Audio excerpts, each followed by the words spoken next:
conclu à Gaza marque un tournant majeur au-delà de ses dimensions humanitaires et sécuritaires. Il ravive l'espoir d'une stabilité régionale progressive, se donne confiance au marché. Pour de nombreux observateurs, cette nouvelle étape pourrait favoriser la reprise des échanges commerciaux, attirer de nouveaux investissements et ouvrir une nouvelle phase de coopération économique au Moyen-Orient. Et pour plus de détails sur ce sujet, on a le plaisir d'avoir avec nous en ligne Dr Nour Cherif, chercheuse en droit international. Bonjour, Dr Nour. Bonjour. Alors, Dr Nour, en quoi l'accord sur Gaza peut-il contribuer à retrouver la confiance des investisseurs dans la région?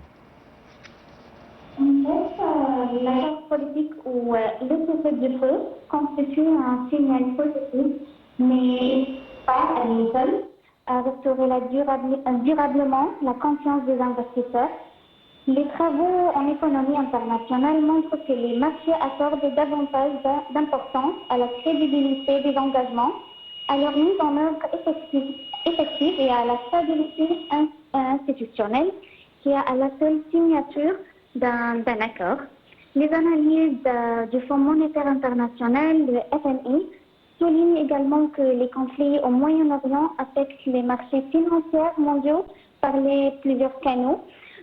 Volontarité des prix de l'énergie, les hausses de l'inflation, l'incertitude aussi des chaînes d'approvisionnement et la dégradation de la confiance des acteurs économiques.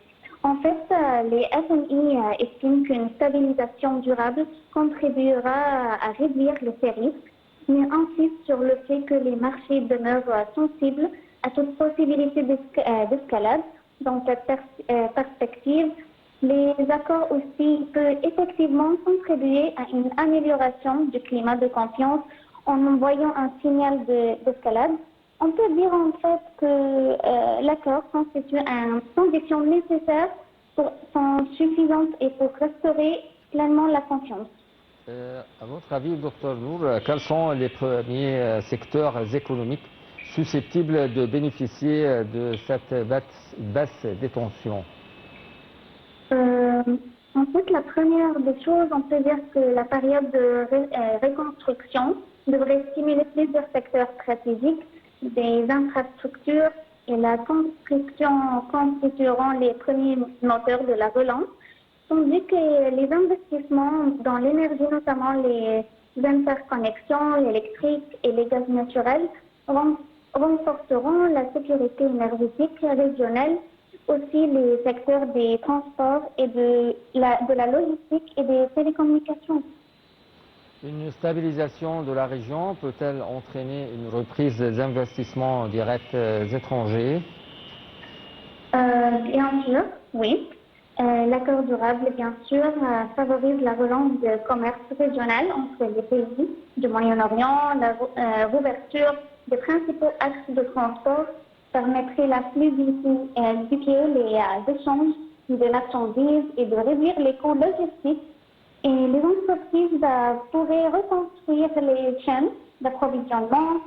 Aujourd'hui, notamment, c'est un peu perturbé par le conflit, ce qui, on peut dire, ça va avoir après une stabilité renforcée également d'intégration économique régionale, stimulerait les investissements et contribuer à une croissance plus durable pour l'ensemble des économies concernées.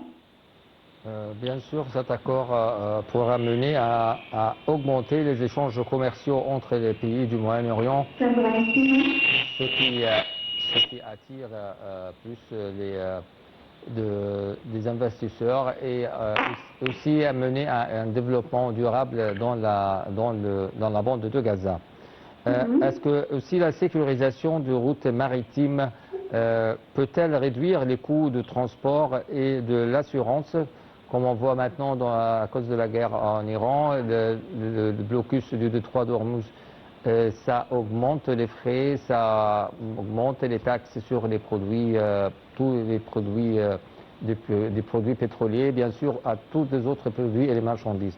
Mais avec la sécurisation des routes maritimes, ça va réduire le coût de transport, ce qui aussi donne un avantage à plus des échanges commerciaux dans la bande de Gaza.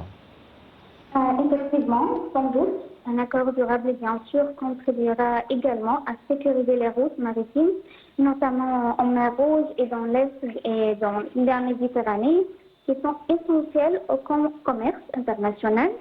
Une amélioration de la sécurité réduisait les risques pour les transports, entraînant une baisse des coûts de frais, des primes d'assurance et des délais de livraison.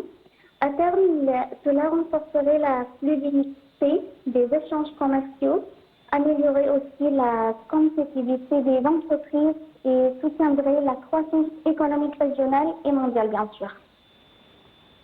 Bien sûr, l'accord de paix ou de cessez-le-feu, la deuxième phase, mène à plus de stabilité dans cette partie du monde arabe et aussi de la région de la bande de Gaza.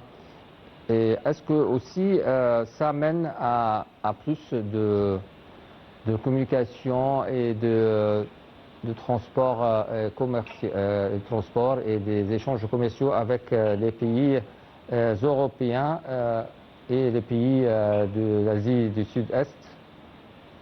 Oui, bien sûr.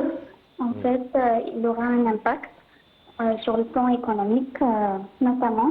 L'accord peut envoyer un signal positif au marché et en réduisant temporairement les tensions géopolitiques. Et cette amélioration fera renforcer la confiance entre les États, les entreprises et favorise à terme le retour des investissements directs étrangers. Toutefois, comme le soulignant le FMI, les investissements ne se contentent pas d'un accord politique, ils recherchent avant tout une stabilité durable. Et concernant sur le cadre juridique, sécurisé et les garanties institutionnellement solides. Oui. Bien sûr, et ça aussi donne aussi après ça l'avantage à un gouvernement ou à une autorité qui dirige la bande de Gaza à avoir plus de liberté d'exporter et d'importer les marchandises, ce qui augmente aussi la croissance dans la bande de Gaza. C'est vrai. Et les projets d'infrastructure aussi suspendus par les tensions pourraient-ils être relancés? Oui, en fait, et c'est bien le rôle des institutions financières. La réussite de ces constructions dépendra largement de la mobilisation des institutions financières internationales telles que le FMI, la Banque mondiale et la Banque régionale de développement. Ces institutions jouent un rôle essentiel dans la coordination des projets de l'assistance technique, le renforcement de la gouvernance et l'amélioration du climat. Et on peut dire que leur intervention constitue un signal de confiance pour les investisseurs privés et publics, bien sûr, favorise l'émergence et la partenariat public-privé. Oui. Quel rôle l'Égypte peut-elle jouer en tant que plateforme logistique et commerciale dans ce nouveau contexte? Bien sûr, on sait que l'Égypte a été appelée pour jouer un rôle central dans la période post-conflit en tant que médiateur politique, reconnu en logistique reliant l'Afrique, le Moyen-Orient et l'Europe. Elle dispose d'un tour majeur pour accompagner la reconstruction du Gaza. Les infrastructures égyptiennes, notamment le port de la Méditerranée et la mer Rouge, le canal de Suez, ainsi que les zones économiques et industrielles qui peuvent servir les plateformes pour l'acheminement des matériaux et des investissements. Très bien. Docteur Nour Cherif, vous êtes chercheuse en droit international. Merci bien d'être avec nous.